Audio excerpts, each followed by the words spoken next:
Your skills can only pay the bills if you actually have owned and possess the actual skill set of boxing. And so, what I'm going to do is I'm going to enlighten some of you trainers who are working with actual fighters right now and working with people in the training field. But here's the little difference between having this game all locked down and thinking you have it down.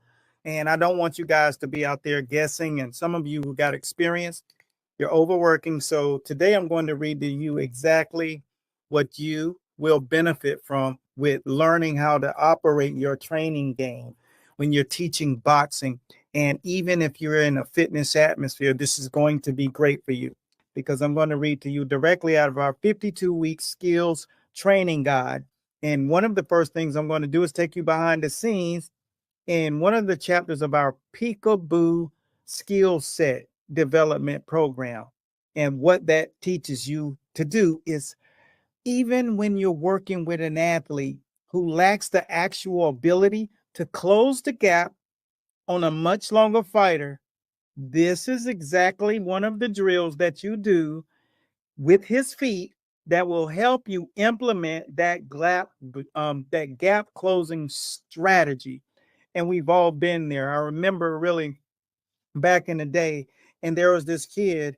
He had a super long jab, and his name was Damien. And Damien was built like an Adonis. And one day we were at the gym, and before we would get to the gym, he had a lot of the habits of like Andre Ward. He would be there 45 minutes before anyone got there, and he was already worn. He was already warmed up, so his body was like really like Evander Holyfield, but he was leaner in a manner where he was filled out and just totally lean. And he was very prideful of his body. He was about 6'3" and built from the bottom up. That means he had calves, strong ankles, wide base on the feet, traps, shoulders. And one of the things that he took great pride in is his skills and the technique. He never allowed himself to make a mistake. So that's why he came in the gym 45 minutes early. And that's one of the habits that I remember Andre saying that that's what he did. He always got his body prepared, his technique, and the different tactical moves that he would make. He'd have to embed it into his body so he can perform it in the ring. Because when you're boxing at a high level, then that stuff just doesn't come with you because you've been training. You see, getting it into your muscle memory isn't doing it until you get it right. It's performing the actual skill set until you cannot get it wrong. And so that's exactly what he did. And when you are boxing in that manner, your cold objective is to not just use it when you're training and looking good in the gym, but on fight night, you can call upon it. And so that's kind of what this is. This is showing you he came in the gym, and one day he was up against one of my boxers. And I'm telling you, there are guys who will just make you very cautious of what you know and what you don't know in the gym. And he was one of those guys that will make you realize what you don't know. And he would keep that jab out. And when he dropped his jab hand, he dropped it right here because he was technically sound, big, strong arms, but he wasn't a real weightlifter. And I think a lot of the things that he did growing up, working in the fields and going to the mountains as a young kid, he would run the mountains. So he built his legs up. And I think he liked to carry logs just because if you've seen the guy, strong jawline, strong neck, like all of it. But the difference was is he was fluid. And everybody who knows him, Rashad, all my guys who train there, even Hector Camacho knew Damien. And he because when he would come here and train, it was like, when you go to another gym and you see a guy that if that guy has skill too, he's gonna be a problem. And so Hector knew that. But one of the most funny stories is I'm going to tell you that one other day. But It was with Hector Camacho and one of our younger fighters, Victor. Victor, if you're watching, special shouts out to you. But Hector Camacho was a problem, and so was Victor. So that story is going to be great. But Damien was going to spar against one of our guys, and the guy was, he was definitely quick and stuff, but Damien was technically. So how do you overcome a guy that has a good long jab and technically sound and strong as an ox? And if he hits you, he's going to hit you crispy, and he just doesn't make mistakes. And this is coming from someone who actually pays attention to people who have mistakes and technically flawed in boxing. So this kid was not. And he got into the ring and he was popping one of my guys. And I said, here's what you do. What we do is center what we're going to do. And I'm going to tell you exactly how we closed the distance against a guy like that. So here's one of the drills that we did, because after the first 2 or 3 jabs, my guy had gotten a little discouraged, but he did what we parried the jab multiple times. And as soon as he would parry, he would circle. Because if you get parried, you got to know how to bring that jab hand back to posture. And most guys don't know how to do that. Most guys, when you parry their hand goes down. Damien, like I said before, he was maniacal. And Julius, if you're watching, chime in the comment boxes below. And Julius is one of the other elite boxers in the gym. And he, boom, bring it back here, catch anything that you do and parry yours. This kid was absolute savage. Once kid got back to the corner, my kid gets back to the corner, and I said, okay, now what we're going to do is we're going to practice. Once he catches, parries, after you feint and it doesn't work, then we're going to close the distance. And this is the drill that we did to prepare for that. And then I'll tell you the end of the story. So this is the drill. And fortunately, we have this kind of stuff in our training system. So check it out. It's giving the guy an obstacle to actually overcome. So I'm going to stick it here. He's going to have to try to get inside. So he's going to get used. He's getting under my shots now. Make sure. That was good closure. Ready? Turn. And close the distance quick. Ready?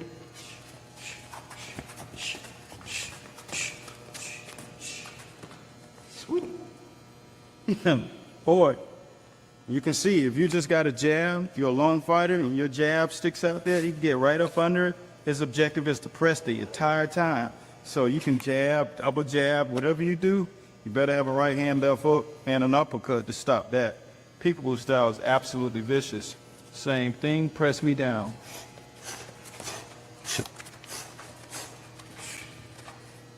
And that's what'll happen. He'll get directly up under my armpit. That's the narrative. Directly up under the armpit. Get right there and work from the angle.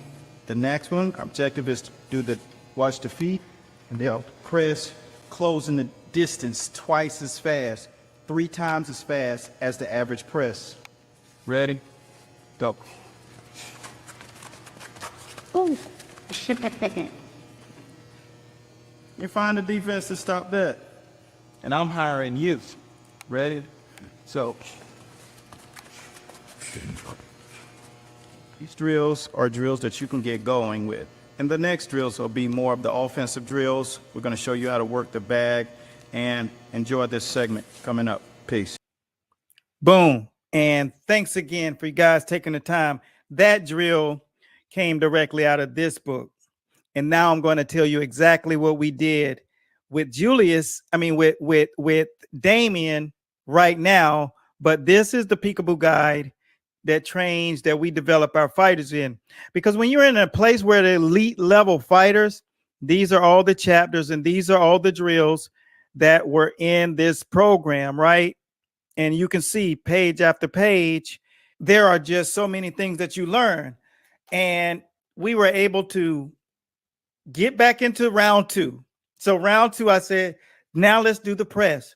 So what's so good about the timing is that when we saw the jab coming, we went into the jab. And as you saw, when he would tilt his head to the side, he tilted his head to the side so that he couldn't get caught with the jab and stuck in the posture.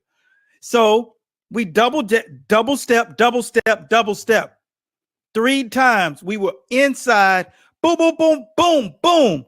And the first thing that Damon said going out of the 3rd and 4th round, because we went 4 rounds, there was no talking. We didn't get to talk back and forth. He said, since I've been a beginner of boxing, no one's ever been able to get inside on me. I got to start working on my inside game. And the young man right there went from 2 and was it 1 and 2 as a boxer, as a mixed martial artist, to a champion because of that skill set. This right here in the peekaboo. And the reason why we did this and gave you guys insight is because when you're going up against elite fighters, you can't just come off of your dome because you're rolling dice. And special shouts out to my brother, Coach Sean from the DMV up there with those guys, Keyshawn Davis and those guys. We connected today. So those guys are on the lookout. You got to look out for these guys because they got a couple of fighters signed to Golden Boy and they're building real champions over there. But when I tell you guys that you can't get by on just what's in here, you got to have a real understanding of what you got to do against a guy like a Damien, a guy who got the reach, the guy who has the offensive package. I didn't say he did not hit us, but he called pop, pop, pop. You can't get away. But what we did do is make him fight an entirely different fight for the other 3 rounds.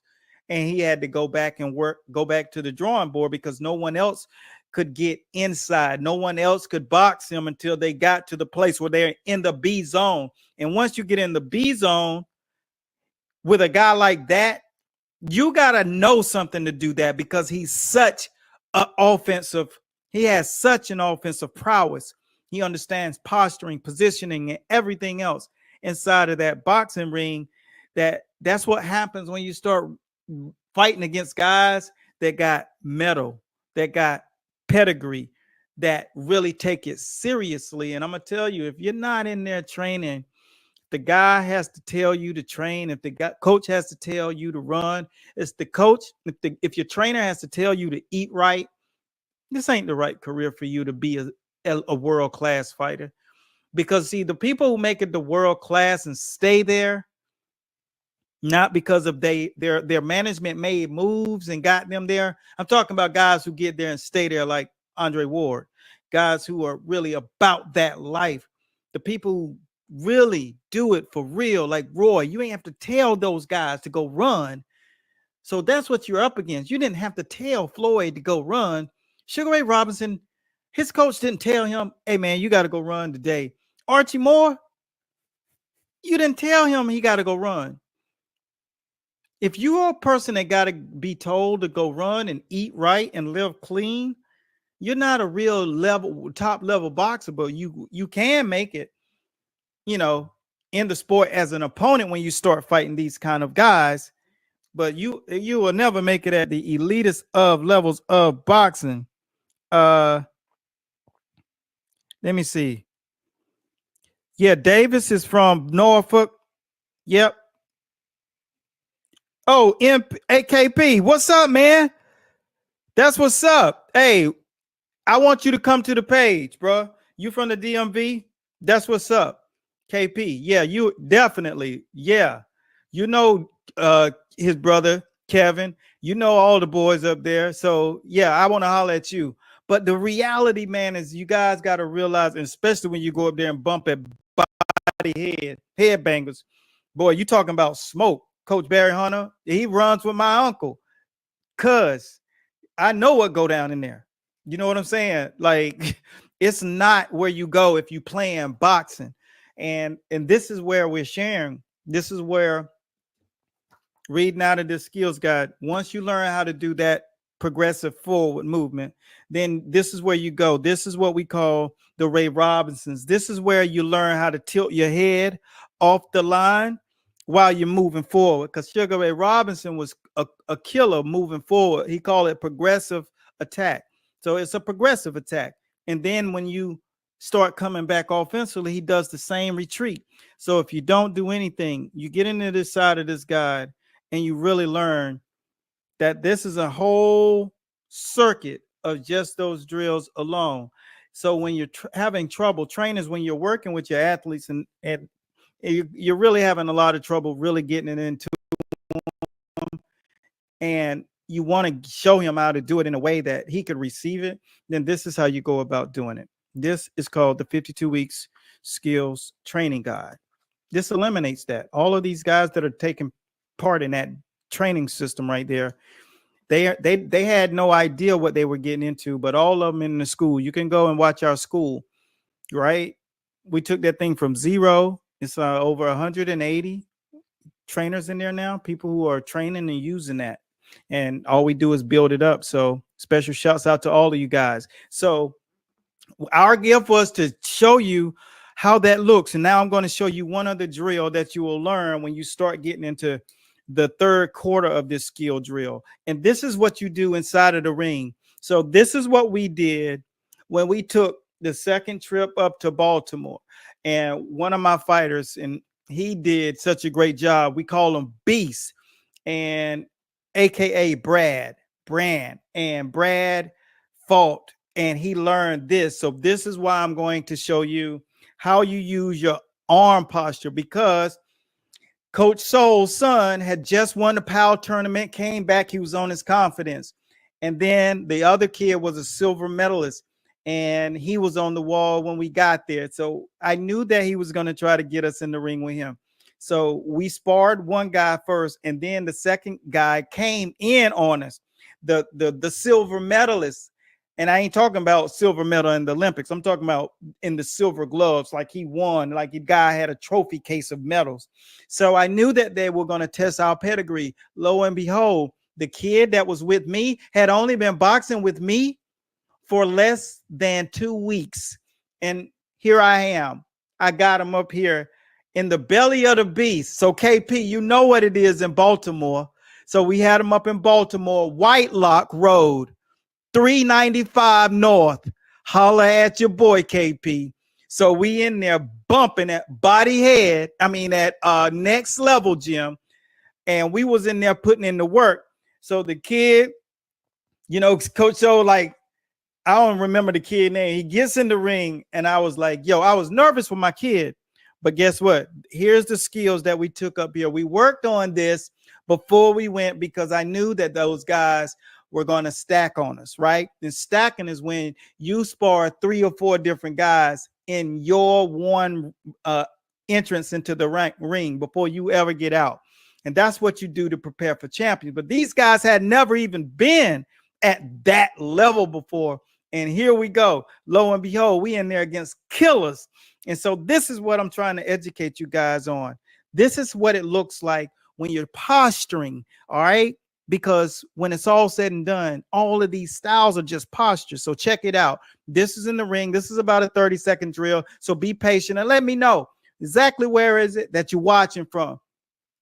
He has his own ropes. I'm here. Feet position. Remember where your legs should be. It should always be slightly bent. Your legs should always be slightly bent so you have your power, your stance, and your base. When the guy throws, shoulders here, behind the shoulder, throw the jab, bump, I'll catch it here. Throw the overhand right, and the uppercut. And always remember to keep your eyes on the prize, which is your opponent. With that left uppercut, put it right back there. Now you can throw the right hand and be straight. And then, not only that, I get out of that situation. That protects me because I'm in the shell, I'm behind the shoulder, throw the jab again, let's walk through, boom, throw the right, boom, uppercut, bam, and you throw the right again, bam. So now I'm set up to counter him. Bing. And so that's exactly what we took in there. So we had been working on that. Right hooks to the body, right? Because the guys always failed to defend on the left side with that right hook to the body. So we were great at that. So I knew that we would go here, pop, get up under their jab, right hook to the body every time. Bam, boom, bam. And then when they try to throw the right hand back and counter, we go in the pocket, get in the shell, drop that baby, crouch, boom, shoot.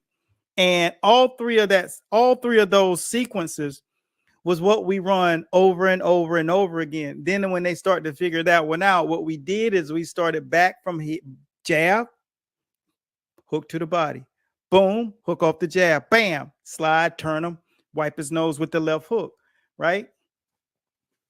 All this came out of this. And that's what I took him up there prepared for. When we got done sparring, first with the PAL tournament champion, then with the Silver Gloves champion.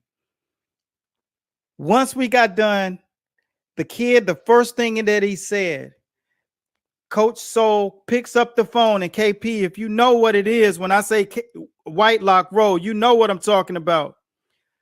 He picks up the phone and calls everywhere that's in Baltimore and like, y'all come over here tomorrow. We got a feast. End of story. We set the precedence over there because we went up there with a gold medal mentality. All right. This is hybrid fighter. I build hybrid fighters. That means total offensive weapons. I'm sure you've heard the news. There's a way to become unbeatable in the ring. Ready to find out how? If you're tired of getting hit and struggling to control your rage, it's time to level up. Master these two key aspects of the sweet science, and you'll become what we call a hybrid fighter. Remember, a hybrid's not the perfect fighter, they're the perfect weapon. Ready to become unstoppable? Let's make it happen. And no matter what we're going to do and what you bring, all you're doing is opening up offense for us. And when he got in the ring against that Silver Gloves champ, when he got in the ring with that kid, the first thing that he said when he got out, he's like, yo, I ain't never been hit that hard. Because see, he was boxing with skill. We were boxing with craft. We were cagey with it. We were making him walk into our stuff with a guy who can punch. And that's what I mean by stairwell levels. He'd been up there boxing against all of these top legendary fighters in places like that hosted guys like George Benton, which are part of my cousin's freaking circle. George Benton, Sweet Pea, all of them. You got to bring ass to get ass up there. The DMV ain't nothing to play with. And KP, you know what it is, don't you? You know what it is. So you know I done stomped in the realest shit out there. So when we are showing you guys this is coming from a place that you better know where you talk, what you talking about. And that was a great opportunity right there. So lo and behold, today we had to just give you guys a behind the scenes of what it looks like when you're operating from a real teaching that actually shows you stuff. So if you really want to teach boxing, this right here has been in the dungeon. But I want you guys to realize when we out here doing this thing, man, we're teaching you guys how to do it for real at the very highest levels. You need to watch this if you want to transform your boxing skills. It all begins with your feet. Your footwork is the most important element when learning boxing and becoming a true pugilist inside the ring. The greatest experience you'll ever feel is the day you find your rhythm with your feet. Authentic footwork will be the reason you understand the boxing ring, moving with grace inside the squared circle. With these drills, you'll notice a difference from the moment you walk into the gym. You'll grin with assurance, head held high. Once you step into the ring, you'll display ring generalship and boxing artistry. This is the Masterful Footwork series that will transform how you experience the sweet science of boxing. You master creating angles you'll be able to attack at will. Take advantage of this knowledge and graduate into the big leagues and to finally become offensively calculated, finally mastering the art of closing the gap. Order now and start instantly. Say goodbye to the old you. Welcome to the fraternity of the pugilist boxer. Ready to dominate? Let's go.